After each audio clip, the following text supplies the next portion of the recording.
Mari kita membuka kitab suci, kita membaca 1 Yohanes pasal keempat ayat 17 sampai 21. 1 Yohanes pasal 4 ayat 17 sampai 21. Saya akan membaca untuk saudara sekalian. Dalam hal inilah kasih Allah sempurna di dalam kita, yaitu kalau kita mempunyai keberanian percaya pada hari penghakiman. Karena sama seperti Dia, kita juga ada di dalam dunia ini. Di dalam kasih tidak ada ketakutan. Kasih yang sempurna melenyapkan ketakutan. Sebab ketakutan mengandung hukuman, dan barang siapa takut, ia tidak sempurna di dalam kasih. Kita mengasihi karena Allah lebih dulu mengasihi kita. Jikalau seorang berkata, aku mengasihi Allah, dan ia membenci saudaranya, maka ia adalah pendusta. Karena barang siapa tidak mengasihi saudaranya yang dilihatnya, tidak mungkin mengasihi Allah yang tidak dilihatnya. Dan perintah ini kita terima dari Dia, barang siapa mengasihi Allah, ia harus juga mengasihi saudaranya. Mari kita berdoa. Bapa dalam surga yang adalah sumber kasih, yang telah memberikan cinta kasih dan memerintahkan kami untuk mengasihi. Kami membutuhkan petunjuk-Mu, membutuhkan arahan, membutuhkan firman, sehingga kami boleh mengasihi sesuai dengan kehendak-Mu dan dengan kekuatan dari-Mu. Biarlah Roh-Mu boleh menuntun kami menjadi orang yang mengasihi seperti Engkau mengasihi kami. Kiranya teladan Kristus boleh menjadi pedoman kami untuk menjalankan tugas dan perintah serta tanggung jawab yang Tuhan berikan kepada kami dengan penuh sukacita. Dalam nama Tuhan Yesus kami berdoa. Amin. Kita melanjutkan pada hari ini doktrin mengenai cinta kasih yang secara panjang lebar dibahas oleh Yohanes. Mengapa kita perlu saling mengasihi? Kita sudah membahas. Yohanes mengatakan yang pertama, karena kasih adalah perintah Allah yang penting. Yesus mengatakan, aku memberikan new commandment. Aku memberikan perintah yang baru kepadamu. Tuhan Yesus mengatakan perintah yang baru yaitu sekarang standar mengasihi sesama adalah seperti Kristus mengasihi kita. Mengapa kita harus saling mengasihi? Yang kedua, karena kita adalah anak Allah, kita adalah ciptaan baru. Maka karena kita adalah anak Allah, doktrin adopsi, maka kita seharusnya mirip dengan Bapa kita. Maka kita mirip dengan Kristus yang merepresentasikan siapakah Bapa kita. Di dalam suratnya Yohanes menjelaskan ada orang yang mirip setan, yaitu Kain. Kain itu pembunuh. Maka dia katakan kalau kita hidup di dalam kasih, menunjukkan kita bukan anak Kain, bukan anak setan. Kita adalah anak-anak yang seperti teladan Kristus, yang adalah adopsi anak Allah. Saudara sekalian, maka ini yang kedua, kita diadopsi oleh Allah, kita anak Allah, kita ciptaan baru. Yang ketiga, kita mengasihi karena Allah adalah kasih. Dan kasih bersumber dari Dia. Jadi pencipta kita, dirinya kasih.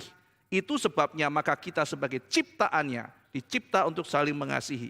Yang keempat, kita mengasihi karena Allah terlebih dahulu mengasihi kita.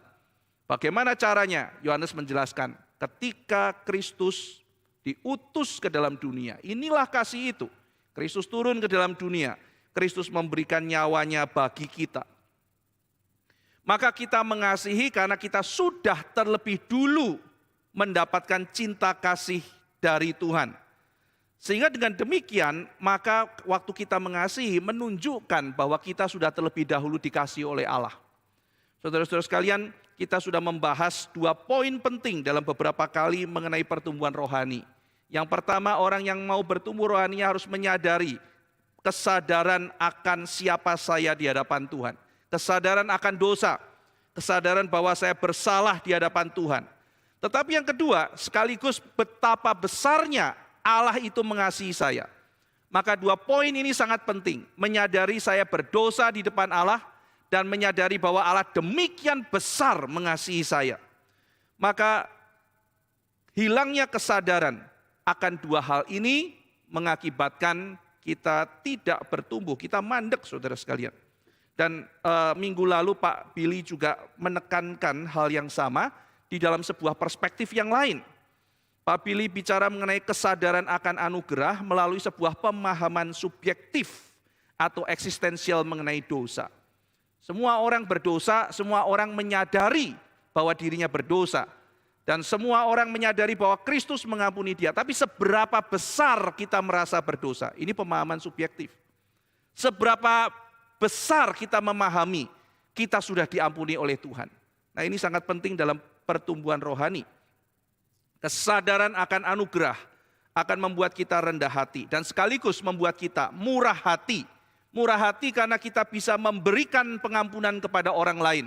Salah satu ciri khas orang murah hati adalah dia juga memiliki kemurahan dan kekayaan untuk memberikan pengampunan bagi yang lain. Pak Billy membahas mengenai doa Bapa kami, ampunilah kami seperti kami mengampuni orang yang bersalah kepada kami. Minggu lalu kita sudah membahas bahwa itu menunjukkan kalau kita bisa mengampuni orang lain bukan sebagai syarat saya diampuni oleh Tuhan. Tapi kalau saya bisa mengampuni orang lain justru menandakan bahwa pengampunan Tuhan sudah bekerja dalam diri saya. Tuhan sudah mengampuni saya terlebih dahulu. Itu sebabnya kita berani datang kepada Tuhan dan meminta pengampunan atas dosa kita. Karena kita datang pada Tuhan ditopang oleh anugerahnya. Tahu dari mana saya ditopang oleh anugerahnya? Karena saya bisa mengampuni yang lain. Saya bisa mengampuni yang lain karena Tuhan sudah terlebih dahulu mengampuni saya. Saudara, saya jadi teringat ya mengenai pengampunan salah satu cerita indah yang diceritakan oleh Kierkegaard. Søren Kierkegaard, seorang Lutheran. Dia mengatakan pada intinya itu orang kalau suka menuduh orang lain. Kadang-kadang kita tuh menuduh orang lain lalu kemudian kita itu merasa bahwa Tuhan lebih dekat kepada kita. Lalu kita tuduh orang lain, kita condemn orang lain, kita maki-maki orang lain dan kita berharap Tuhan memihak kita dan menghancurkan orang lain. Karena orang lain itu mungkin jahat, orang lain itu mungkin melakukan hal yang tidak baik kepada kita. Saudara-saudara sekalian, Kierkegaard mengatakan, padahal dalam kitab suci sudah dikatakan, di hadapan Tuhan kita tuh tidak kalah bersalahnya dengan orang yang mungkin kita tuding. Orang yang kita maki-maki, orang yang kita salah-salahkan, orang yang mengusik kita, yang kita kira dia itu memang pantas untuk dihujat, pantas untuk dihukum, karena dia mengganggu kita dan sebagainya. Saudara sekalian, Kierkegaard mengatakan pada suatu hari ada satu orang merampok. Dia merampok sejumlah uang yang sangat banyak. Lalu kemudian setelah orang itu merampok uang yang sangat banyak, dia kepikiran, wah ini uang besar, sulit dibelanjakan. Maka dia berpikir untuk menukarkan uang itu dengan jumlah uang yang lebih kecil. Maka dia mau mencari orang bank supaya bisa ditukar dalam pecahan lebih kecil. Dia kenal dengan seorang temannya yang kerja di bank, dia titipkan uang itu dan dia mengatakan, tolong masuk ke bank, ini saya kasih 1 koper besar uang, tukarkan dengan uang kecil karena saya butuh itu. Maka temannya tersebut masuk ke dalam bank, lalu kemudian tidak keluar. Ditunggu kok tidak keluar. Ini orang perampok ini perasaan sudah tidak enak. Wah, jangan-jangan saya ditipu. Dan ketika sore hari, betul saja temannya keluar, tidak bawa koper. Lalu ketika ditanya, mana uang saya? Dia bilang, uang apa ya? Kapan kita ketemu? Wah, ini penipu.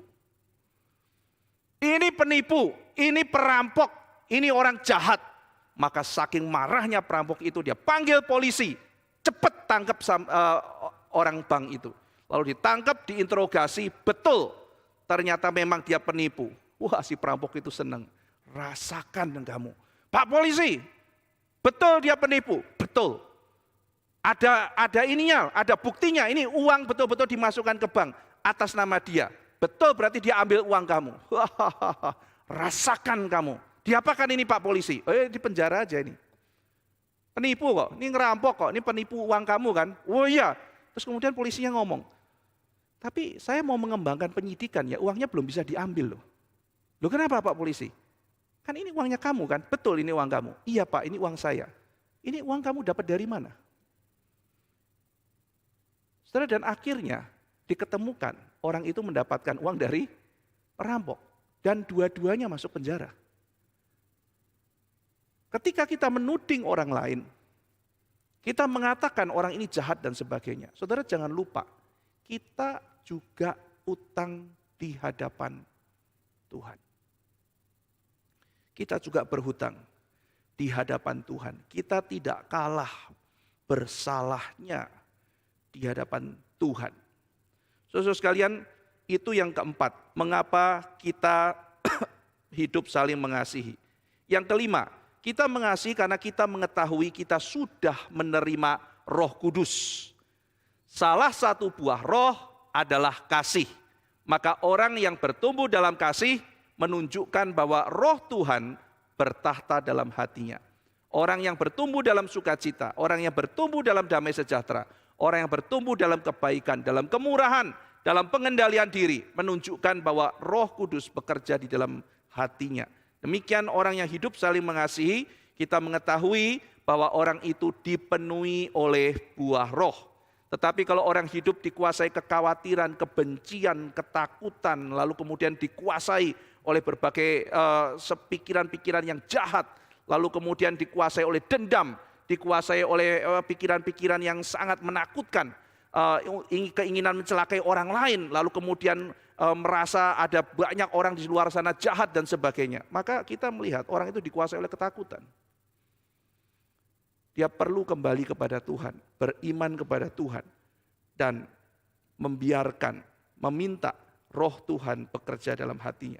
Yang keenam, mengapa kita saling mengasihi?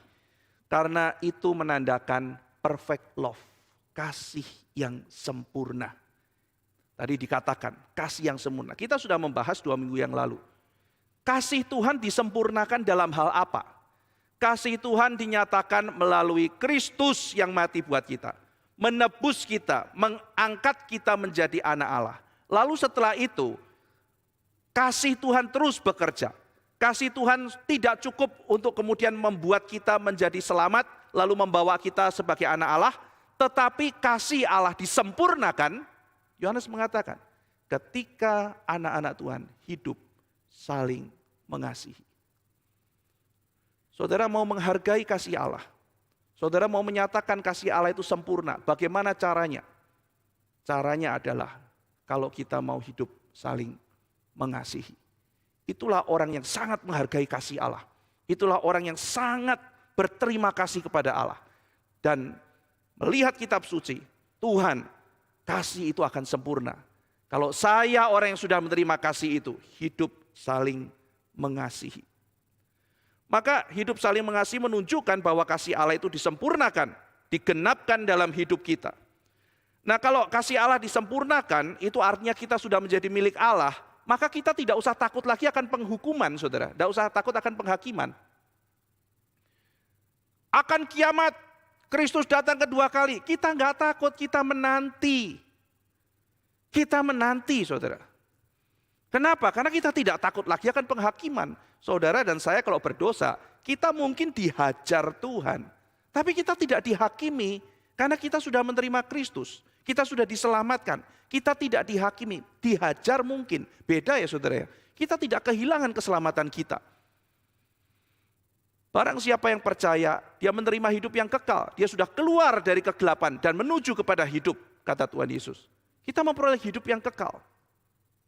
Saudara-saudara sekalian, maka ketika kita memperoleh hidup yang kekal, kita tidak usah takut lagi menghadapi penghakiman. Yohanes mengatakan kasih yang sempurna membuat kita tidak takut menghadapi penghakiman.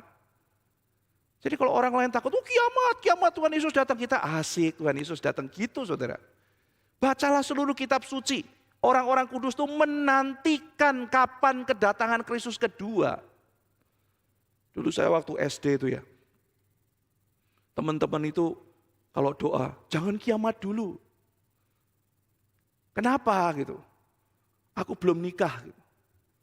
Itu alasan lebih gak masuk akal lagi saudara gitu ya. Percayalah saudara, bahwa kehidupan bersama Tuhan lebih membahagiakan dari apapun situasi manusia dalam dunia ini. Ya, jadi iya menikah itu ada sukacitanya. Tapi berjumpa Tuhan lebih sukacita, jadi jangan mau diikat oleh begitu. Oh enggak mau kiamat, aku belum nikah gitu. Menandakan ada seolah-olah ada satu sukacita yang akan hilang di situ. Salah saudara. Kita tidak takut menghadapi kedatangan Kristus. Kita menantikan, kita rindu dalam kitab Wahyu. orang-orang yang pernah dijadikan martir itu berteriak, saudara. Menantikan waktunya itu tiba. Kenapa? Karena kedatangan Kristus adalah kedatangan yang membawa keadilan ke dalam muka bumi.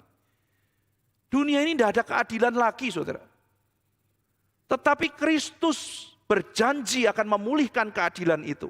Itu sebab saudara dan saya, meskipun seperti orang yang tanda kutip ya, naif, kita berjuang bagi keadilan. Padahal di dunia ini, keadilan begitu sulit kita jumpai.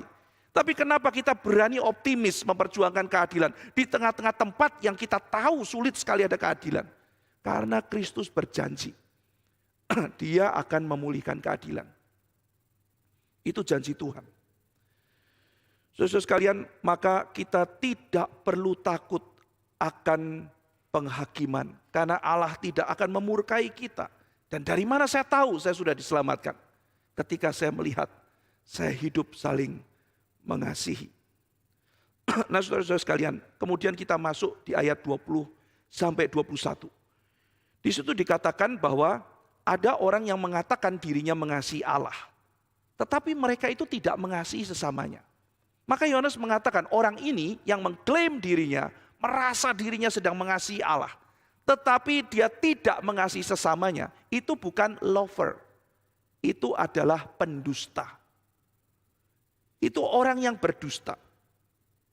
Saudara, kita mengingat konteks surat ini kan, ada sekelompok orang yang mengklaim mereka mengasihi Allah. Lalu mereka keluar dari gereja. Ini orang sudah dalam gereja loh, tiba-tiba kok keluar jadi bidat. Tidak percaya Yesus itu adalah Tuhan, atau ada yang nggak percaya Yesus Kristus itu inkarnasi, memiliki tubuh, doktrinnya jadi sesat gitu kan. Lalu kemudian mereka itu menyerang orang-orang di dalam gereja, menghasut supaya orang-orang yang dalam gereja keluar ikut kelompok mereka. Nah disitulah lalu kemudian Yohanes mengingatkan jemaat, kamu jangan bingung dengan mereka. Mungkin jemaat mengatakan, loh itu kan mereka itu kan orang-orangnya di antara kita. Kenapa kok mereka bisa murtad? Yohanes menjelaskan, saudara tahu doktrin reform ya, bahwa keselamatan tidak bisa hilang. Doktrin perseverance of the saint. Nah di dalam kitab suci dikatakan bahwa kita diberikan Tuhan hidup yang kekal. Kalau kita waktu percaya diberikan hidup yang kekal, berarti keselamatannya tidak hilang. Dapat hidup yang kekal kok. Kekal kan selama-lamanya. Pada waktu engkau percaya diberikan jaminan, down payment, yaitu Roh Kudus diberikan padamu. Bayangkan saudara, sewaktu kamu percaya, detik itu Roh Kudus diberikan sebagai jaminan. Lah kalau Roh Kudus down payment-nya, bagaimana mungkin Tuhan mengingkari janji? Tidak mungkin saudara. Kapan keselamatan diberikan? Waktu kita percaya. Bukankah dikatakan di situ kita memperoleh hidup yang kekal? Jadi setelah Tuhan melahirkan kita, lalu kemudian Tuhan memberikan kepada kita kehidupan yang kekal melalui jasa penebusan Kristus. Nah setelah kita dapat hidup yang kekal, ya tidak mungkin hilang lagi. Kalau hilang lagi namanya bukan hidup yang kekal. Itu namanya adalah jaminan apa? Atau misalnya adalah sebuah janji hidup yang kekal.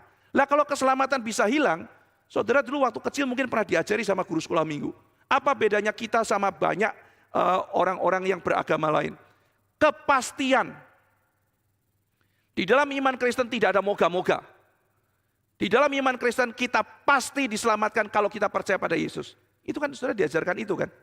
Tapi kalau saudara percaya keselamatan bisa hilang, ya kita tidak ada bedanya sama yang lain. Semuanya moga-moga.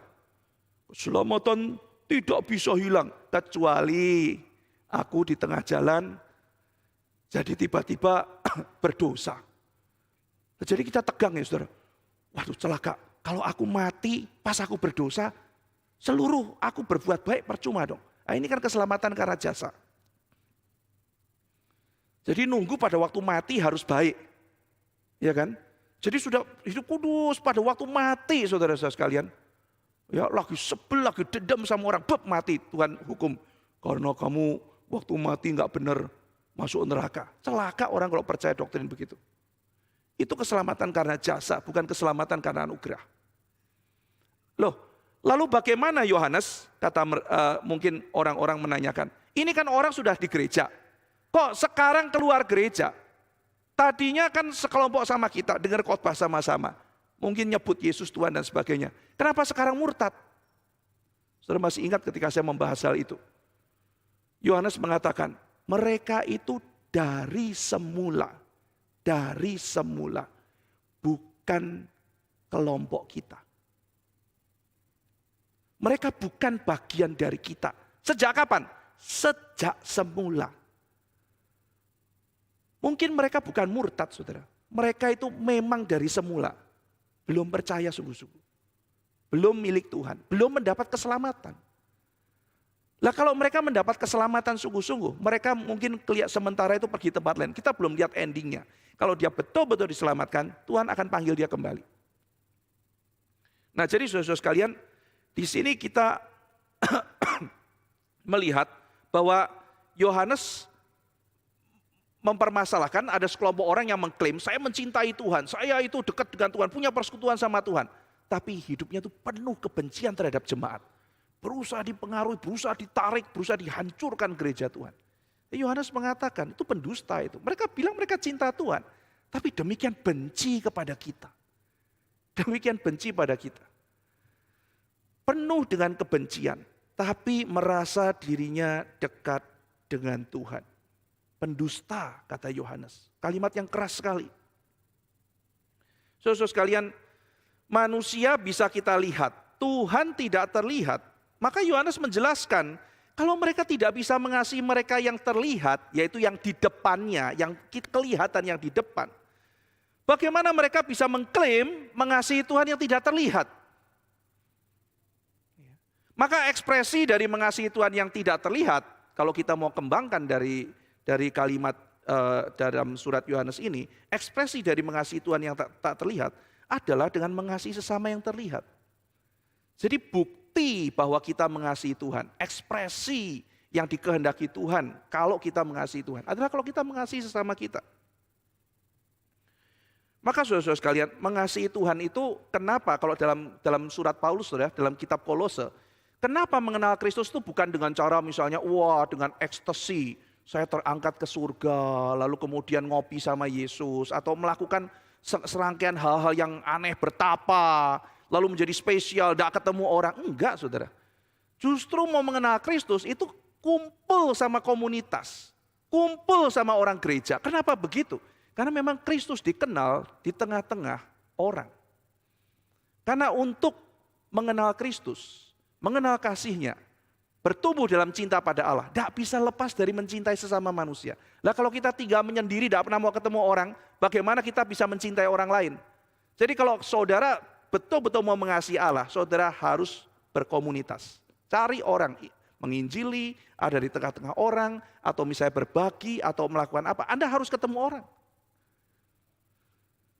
Jadi itu adalah ekspresi yang wajar dari orang yang mengasihi Allah.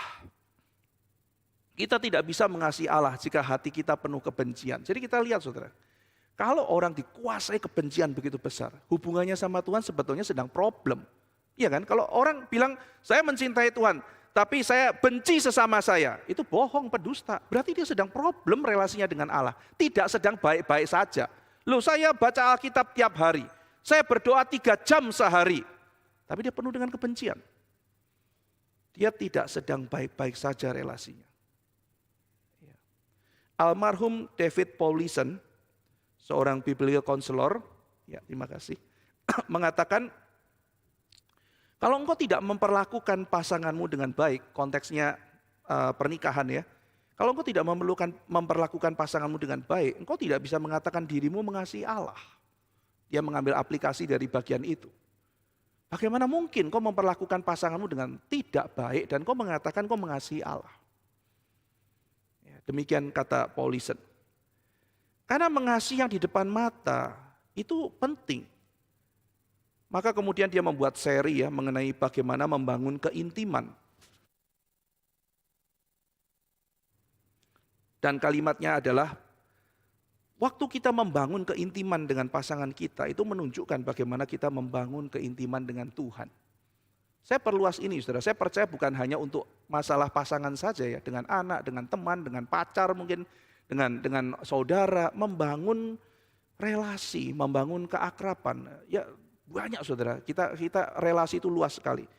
Itu di situ menunjukkan sebetulnya relasi kita dengan Tuhan. Ketika kita dipenuhi dengan cinta kasih, ketika kita dipenuhi dengan keinginan untuk melakukan yang terbaik, membawa justice kalau dalam kitab Mika, melakukan keadilan dimanapun kita pergi. Saudara-saudara sekalian, keintiman itu kan bukan sesuatu yang terjadi demikian saja. Itu membutuhkan kerja keras, bukan? Ada orang yang mengatakan, wah ini saya pacaran ya kurang akrab, kurang intim. Nanti kalau sudah menikah tinggal seatap, pasti akan intim. Nah otomatis. Ada orang yang tinggal seatap tapi juga tidak akrab, tidak intim. Wah ya sudah, kita sudah satu atap, tidak intim, gak apa-apa. Kalau sudah menikah, nanti kalau sudah punya anak pasti intim. Punya anak bukannya intim saudara, sibuk masing-masing. Karena itu gak otomatis. Itu membutuhkan kerja keras, itu membutuhkan komitmen, kesungguhan. Kita perlu belajar dan bertumbuh dalam kasih. Kita kan bertumbuh dalam iman saudara. Untuk beriman kan juga gak otomatis langsung growing, imannya kuat, enggak kan. Kita perlu belajar firman, kita mengingat firman, dilatih lewat penderitaan, kesulitan, tetap beriman pada Tuhan. Kita dilatih. Mengasihi juga begitu. Mungkin Tuhan latih kita pernah babak belur dan sebagainya, tapi kita belajar, berlatih untuk mengasihi. Kadang-kadang ada hal-hal pedih, tapi kita belajar, kita bertumbuh dalam mengasihi. Dan makin kita belajar mengasihi sesama kita. Dari yang tadinya tidak peduli orang lain, mulai peduli, iya ya, mulai kasihan ya orang lain, udah lumayan. Udah mulai bekerja gitu ya. Terus mulai pikirin, apa yang bisa kulakukan untuk orang lain ya. Kalau dulu kan diri, dia begini. Senternya saya, semua seluruh dunia kayaknya harus ngerti kesulitan saya. Tapi saya enggak usah ngerti yang lain. Karena senternya saya, tapi sekarang udah mulai lihat, waduh saya ternyata bukan senter ya. Nah Tuhan mulai bekerja. Orang bertumbuh saudara, memang enggak kemudian, dengar khotbah Pak Ivan lu, kamu tuh lo, egois tuh lo, besok langsung berubah. Enggak bisa begitu juga. Setiap orang itu punya masanya. Tetapi kita growing, ya, kita growing. Ya. Jangan harapkan setelah dengar khotbah ini, kamu tuh loh egois, besok rela mati demi orang lain. Ya nggak bisa begitu, saudara. Perlu waktu. Iman kan juga begitu, ya kan? Iman perlu bertumbuh, dipupuk, pengharapan perlu dipupuk. Demikian juga kasih. Kita bertumbuh, karena kita juga bertumbuh dalam cinta kita pada Tuhan. Mulai dari melihat yang lain, mulai peduli, mulai pikirkan sesuatu bagi yang lain. Saudara-saudara sekalian, Tuhan memberikan kita perintah untuk mengasihi yang kelihatan, dan itu yang tidak terpisahkan dari mengasihi Tuhan, itu tak terpisahkan. Mengasihi Tuhan, kata Yohanes, tidak bisa dipisah dengan mengasihi manusia. Mengasihi yang kelihatan tidak bisa dipisahkan dengan mengasihi yang tidak kelihatan. Yang terlihat, yang di depan kita. Jadi saudara, kalau yang di depan kita yang kelihatan, berarti itu tidak abstrak, itu bukan ide. Kadang-kadang kita tuh lebih gampang mengasihi ide daripada mengasihi yang konkret. Iya kan? Mengasihi kemanusiaan tuh mungkin lebih gampang dari mengasihi Ivan, Pak Johan, Pak Heru gitu ya. Lalu mengasihi David, mengasihi Sophie. Itu manusia yang kelihatan gitu. Yang kita tuh setiap itu ada baiknya, ada anehnya, ada ajaibnya gitu kan ya. Setiap kita ada begitunya kan. Maka mengasihi ide, Pak Ivan pendeta, nah itu kan ide pendeta sempurna lebih gampang dicintai. Tapi ketika ide pendeta sempurna itu mewujud, kok pendetanya galak, kok pendetanya ini, kok pendetanya cuek, kok pendetanya ini, itu mulai sulit. Gitu. Kemarin ketemu lewat, kenapa nggak senyum? Kan kita pakai masker, oh iya gitu ya. Tapi maskernya nggak gerak, gitu kan ya. Sulit saudara, karena sudah mewujud, terlihat gitu kan. Sudah terlihat. Nah jadi kita mencintai yang abstrak, yang teori, ya kemanusiaan. C.S. Lewis pernah mengatakan ya, kadang-kadang tuh kita tuh diajak untuk mencintai bukan objeknya, tapi mencintai kemanusiaan, tapi mendoakan untuk kemanusiaan apa atau hilangnya jiwa-jiwa. Mamanya itu loh lagi sakit tidak didoain. Ya kan lagi di rumah mamanya sakit tidak didoain, tapi berdoa untuk yang abstrak-abstrak gitu. Di depan mata mama itu loh, butuh pertolongan, dan ditolongin. Demikian C.S. Lewis menulis dalam bukunya Screwtape Letter. Bikin dia cinta yang universal. Jangan mencintai yang di depan mata. Kalau ada orang-orang Sally kah, Bob, jangan biarkan dia mencintai pribadi-pribadi itu. Bikin dia mencintai yang abstrak, kemanusiaan, keadilan yang tinggi-tinggi. Sehingga dia tidak ada waktu untuk mengasihi yang di depan mata. Saudara sekalian, mengasihi yang konkret, mengasihi yang di depan mata, bukan ide-ide sempurna yang ada di belakang semuanya itu. Saudara sekalian, seorang yang bernama Kierkegaard kembali memberikan sebuah cerita yang bagus ya. Cerita yang bagus. Kierkegaard juga menafsir ayat ini ya. Jadi dalam sebuah buku perenungannya dia pernah merenungkan ini ya, menunjukkan refleksinya. Saya suka sekali ya, dia adalah seorang yang sangat jago menulis ilustrasi. Ya, dia bisa memilih, dia sangat jago sekali memilih metafor. Dia pilih cerita sederhana tapi bisa menggambarkan satu kondisi dengan baik. Nah, dia juga melihat ya kondisi ini di dalam 1 Yohanes 4 ayat 20-21. Lalu kemudian dia memberikan sebuah ilustrasi. Ilustrasinya begini saudara, mengenai mencintai yang di depan mata atau mencintai ide-ide yang kadang-kadang abstrak. Ada 2 orang seniman katanya. Yang satu berkata, aku akan berkeliling dunia, mencari model gadis paling sempurna untuk dilukis. Gadis paling sempurna, yang gak ada cacat. Dan ia terus cari saudara, dia cari. Setiap kali dia ketemu, dia selalu sedih. Karena ada saja kurangnya. Yang ini aduh ya, hidungnya bagus tapi matanya gak bagus. Yang ini matanya bagus, hidungnya agak pesek. Yang ini hidungnya bagus, matanya bagus, mulutnya kurang bagus. Yang ini mulutnya bagus, matanya bagus, apa giginya gak bagus. Ini semuanya bagus, tapi rambutnya nggak bagus. Dia cari apa segala macam di sini, ini semuanya bagus, tapi kemudian kulitnya kurang bagus. Dia cari kemanapun, tidak pernah ketemu. Jadi akhirnya bertahun-tahun kehidupan dia lakukan, dia cari, dan dia kecewa karena dia tidak menemukan objek apapun untuk dilukis. Bahkan ketika dia sudah hampir mati. Itu pelukis yang pertama. Pelukis yang kedua, kata Kierkegaard, dia bukan seniman hebat, dia cuma seniman biasa sih.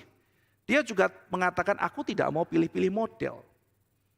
Aku tidak mau mencari objek yang sempurna. Aku melukis orang-orang yang ada di sekitarku saja dah. Tidak usah jauh-jauh. Ya, aku tahu ada banyak kekurangan di antara mereka. Tapi, aku bukannya mencari objek yang sempurna. Aku mencoba melakukan yang terbaik. Kalau ada yang kurang, bagaimana caranya melalui kuasku ini? Aku memperbaikinya. Setiap kali aku bertemu dengan objek, aku melihat apa adanya. Dan aku mencoba memberikan yang terbaik. Aku mencoba memperbaiki sebisa mungkin. Aku akan melukis sebaik mungkin. Dan dia bahagia dia melakukan itu. Meskipun dia tidak menemukan gadis yang paling sempurna, tapi dia bahagia karena dia menyempurnakan apa-apa saja yang ditemukan meskipun tidak sempurna. Ketemu satu objek, dia sempurnakan lewat lukisannya. Dia ketemu satu objek lagi, dia sempurnakan lewat lukisannya. Dan itu yang dia kerjakan setiap hari. Setiap hari dia jumpai satu objek dan dia lukis dan dia begitu produktif luar biasa.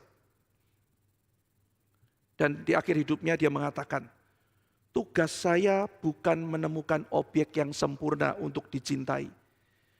Namun mencintai objek yang di depan mata yang terlihat. Mencintai objek yang di depan mata yang terlihat. Kita seharusnya belajar mencintai apa yang ada di depan. Bukan objek-objek kesempurnaan. Bukan ide-ide kita pada seseorang. Kamu harus begini, baru saya cintai. Kalau kamu nggak begini, saya tidak akan cinta kamu. Kadang-kadang kita tidak berani melihat orang di depan kita apa adanya. Kita melihat idealisme pada orang itu. Dan bukankah kalau demikian, yang kita lihat itu ide sempurna kita, bukan person. Yang kita lihat tuh person atau bukan? Saudara? Yang kita lihat tuh ide kita kok. Yang namanya Pak Heru tuh harus 1, 2, 3, 4, 5. Kalau Pak Heru tidak 1, 2, 3, 4, 5, saya nggak mau sayang dia. Padahal Pak Heru bukan 1, 2, 3, 4, 5, dia 3, 4, 5, 6. Ada 6-nya, dan 6 tuh saya nggak suka gitu. Maka karena nggak suka, saya mengatakan Pak Heru itu nggak layak saya cintai gitu. Kalau dia mau dicintai, buang 6, tambah 1, 2. Kenapa dia cuma 3, 4, 5? Ada 6-nya, buang dong. Pendeta apa ini? Karena pendeta menurut saya 3, 4, 5, 1, 2, 3, 4, 5. Tapi Pak Heru 3, 4, 5, 6. Nah kalau begitu saya tidak melihat dia sebagai person. Saya memaksakan dia harus lewat kacamata saya. Saudara sekalian, mencintai yang di depan, mencintai pribadi. Celaka ya, kalau Yesus ngelihat Petrus, seorang rasul kok begini, matilah dia gitu ya. Rasul kok begini, ya kan? Rasul tuh harusnya 1, 2, 3, 4, 5. Petrus, dasar Petrus kamu kok kayak begini. Nyangkal lagi. Ya. Ayo, mati dulu, ya. Jadi martir dulu, baru aku cinta kamu. Kan nggak begitu, saudara. Yesus tidak begitu. Saudara. Melihat yang di depan dan belajar mencintai. Love the person you see. Love the person you see. And see the person you love. Love the person you see. And see the person you love. See the person. Mari kita berdoa. Bapa dalam surga, kami mungkin menunggu orang-orang yang bisa kami jadikan sahabat, jadikan teman, jadikan orang yang layak menerima kasih kami. Kami terus berkeliling dan kami tidak menemukan. Orang-orang di sekitar kami tidak sempurna. Orang-orang di sekitar kami mengecewakan kami. Orang-orang di sekitar kami mungkin memiliki banyak hal yang tidak cocok dengan kami. Tetapi Tuhan tolong kami melihat dari perspektif yang baru. Tugas kami bukan mengumpulkan menjadi kolektor manusia sempurna dalam dunia. Tetapi setiap orang yang Tuhan tempatkan di depan kami, tolong kami melakukan yang terbaik. Kalau boleh melalui kasih kami memperbaiki apa yang kurang. Setiap orang bertemu, setiap Tuhan mempertemukan kepada yang terlihat. Tolong kami untuk bersikap memberikan yang terbaik untuk boleh menggenapkan rencana Tuhan. Tolong kami belajar mengasihi yang di depan ya Tuhan, sehingga kami tidak jatuh pada abstraksi, merasa sudah mengasihi Tuhan, tetapi kami mengabaikan perintah-Mu. Karena Engkau ingin kami mengasihi-Mu dengan cara kami melakukan perintah-Mu, mengasihi sesama kami. Terima kasih ya Tuhan, dalam nama Tuhan Yesus kami berdoa. Amin.